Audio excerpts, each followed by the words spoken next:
Imaginaros por unos momentos que todo lo que habéis escrito en vuestra vida fuese borrado. O todas las fotografías en las que aparecéis, o los vídeos en los que salís, aunque solo sea por unos segundos.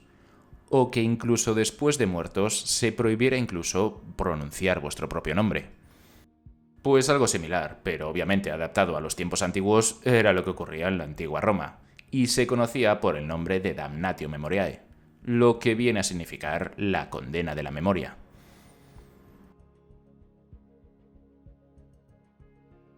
Hola, ¿qué tal? ¿Cómo estáis? Bienvenidos a Trastero de la Historia. Como veis, hoy nos toca volver a la antigua Roma para hablar de la Damnatio Memoriae y sobre todo de algunos de los personajes más conocidos que fueron condenados a ella, que ya os voy adelantando que fueron unos cuantos. Pero bueno, no me enrollo más y vamos al lío con la Damnatio Memoriae, o bueno, como a mí me gusta llamarla, la condena al olvido. Metiéndonos de lleno en el asunto, ¿qué era la Damnatio Memoriae? Pues era una práctica de la antigua Roma que consistía en un castigo que normalmente aplicaba el Senado y este se aplicaba a determinadas personas después de muertas a no haber existido nunca. Es decir, que según se aplicaba se procedía a borrar cualquier tipo de recuerdo del personaje condenado, ya fuese en textos, grabados, estatuas, murales o incluso en la música popular. Hasta aquí cabe decir que esta práctica no era ni muchísimo menos exclusiva de la antigua Roma, sino que hay antecedentes en civilizaciones anteriores, como por ejemplo entre los acadios, en el antiguo Egipto e incluso en la Grecia clásica. Y bueno, si nos ponemos puntillosos, también podríamos decir que el término como tal, damnatio memoriae, no viene de la antigua Roma, sino que se acuñó muchísimos siglos posteriores, más concretamente a finales del siglo XVII. Resumiendo, que estas condenas por supuesto que existieron, pero no se las llamaba de esta manera. Tampoco podemos decir que esta práctica fuese homogénea, o mejor dicho, que se aplicase siempre por igual en todos los casos. Y por supuesto que esta fue cambiando con el paso del tiempo. Por ejemplo, en los momentos previos al Imperio Romano, el personaje más célebre que sufrió esta condena póstumamente fue el famoso Marco Antonio, que, como bien sabéis, previo a su muerte estuvo enfrentado a Octavio en la Cuarta Guerra Civil Romana. Tras ser derrotado, el que fuera hombre de confianza de Julio César se le aplicó la rescisio actorum, que suponía la destrucción de su obra política y también artística. De esta manera nos lo contaba Plutarco. Sus estatuas fueron derribadas, pero las de Cleopatra se conservaron en su lugar por haber dado a Arquivio, su amigo, 1000 talentos a César, a fin de que no tuvieran igual suerte que las de Antonio. Ya en la época imperial, esta práctica, ejercida sobre todo por el Senado, alcanzó un nuevo nivel de perfección. Y bueno, por decirlo de alguna forma, era una manera que tenían los senadores y la clase aristocrática para vengarse de aquellos emperadores que, por decirlo de una manera suave, no se habían portado en vida muy bien con ellos. A pesar de que en muchos casos esta ley fue dirigida contra estos emperadores que, como me gusta decir, han pasado a la historia como malos, tiranos o directamente locos, estos a su vez también promovieron esta práctica contra otros personajes de su tiempo. Como por ejemplo fue el caso de Tiberio, de quien os hablé largo y tendido en un vídeo hace poco más de un mes. Pero se me olvidó comentaros que él mismo promovió esta ley contra Sejano, a quien curiosamente años atrás había dejado prácticamente al mando cuando éste se había largado a vivir a Capri. Pero a pesar de que Tiberio no sufrió este castigo de una forma oficial, en su tiempo no fue ni mucho menos un emperador querido ni por su pueblo ni tampoco por la clase senatorial. Y en su funeral público en Roma, la gente le gritaba aquello de Tiberius ad Tiberem, lo que quiere decir Tiberio al Tíber, o bueno, que echasen su cadáver al río para que nos entendamos. A su sucesor en el cargo, Cayo Julio César Augusto Germánico, más conocido como Calígula, las cosas no le fueron mucho mejor en este apartado. Y eso que según nos cuentan las fuentes, sus primeros meses en el cargo fueron prácticamente perfectos. Y en este tramo fue un emperador querido por el Senado y sobre todo por el pueblo de Roma.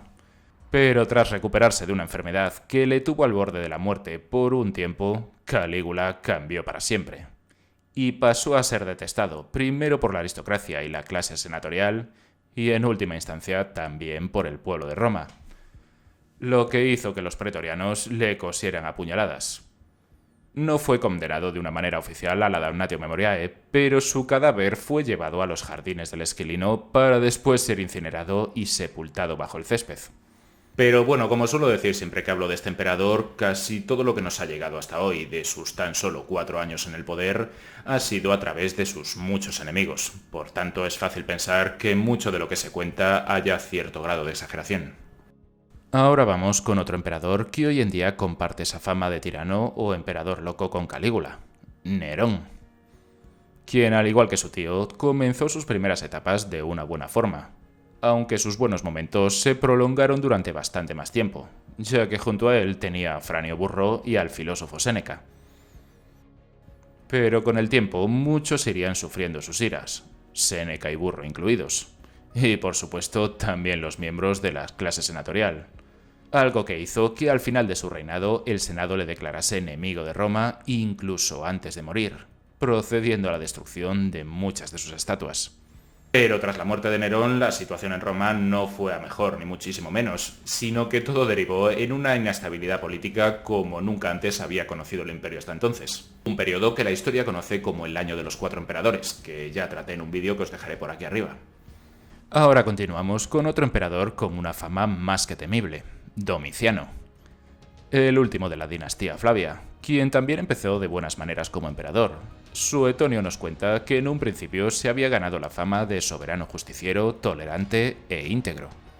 Pero todo cambiaría tras la rebelión del gobernador de Germania, la cual conseguiría derrotar. Pero después de esto, el emperador empezó a ver conspiraciones en su contra por todos lados, y cualquier crítica o el más ligero desprecio hacia su persona era castigado. Hasta que, según cuentan, varios gladiadores, y al parecer con el conocimiento de su esposa, le dieron muerte. Tras su muerte, el Senado emitió la Damnatio Memoriae, y sus estatuas fueron fundidas, sus arcos derribados y su nombre borrado de todos los registros públicos. Ahora continuamos por el último emperador de la dinastía antonina, el llamado emperador gladiador, Cómodo, quien tras sobrevivir a un envenenamiento fue ahogado por un liberto llamado Narciso. Aquí el Senado sí que no se hizo esperar, y tan solo un día después de su muerte, estos emitieron la condena por la cual se procedía al derribo de sus estatuas y también a la eliminación de su nombre de todos los registros públicos. Ahora pasamos a hablar de los hijos del emperador Septimio Severo, Caracalla y Publio Septimio Geta, quienes tras una exitosa campaña, Severo los nombró a ambos como sus sucesores, y tras su muerte ambos cogobernaron el imperio.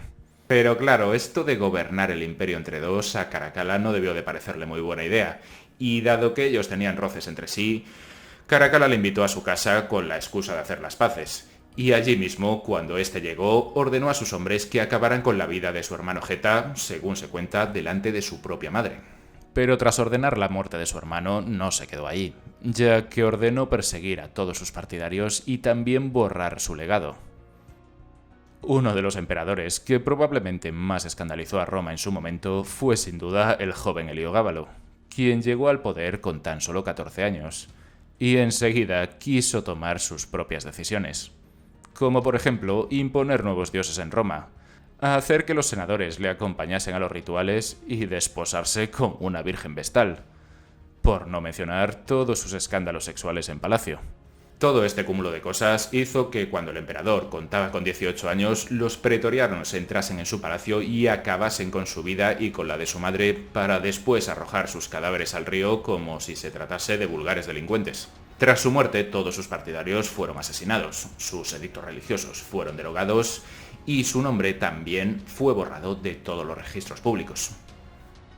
Obviamente fueron muchos más los personajes que sufrieron esta condena en la antigua Roma, y posteriormente también se darían hechos similares, como por ejemplo cuando durante la Alta Edad Media el Papa Esteban VI ordenó exhumar el cadáver del Papa Formoso para juzgarle póstumamente y declarar nulo su pontificado en lo que se llamó el Sínodo del Terror. Y por último, y ya durante el siglo XX, en la Unión Soviética de Stalin, este eliminó el nombre de sus enemigos de prensa, libros, documentos de archivo e incluso también de fotografías. Entre sus objetivos se encontraban personajes como Trotsky, Nikolai Bukharin y Grigori Zinoviev. Hasta aquí mi vídeo de hoy. Si os ha gustado, ya sabéis, podéis suscribiros, dejarme un like, un comentario o compartir el vídeo en vuestras redes sociales. Y bueno, si no os ha gustado, pues como suelo decir en alguna ocasión, recomendárselo a alguien que os caiga mal para que se fastidie y se lo trague. Un saludo y hasta el próximo vídeo.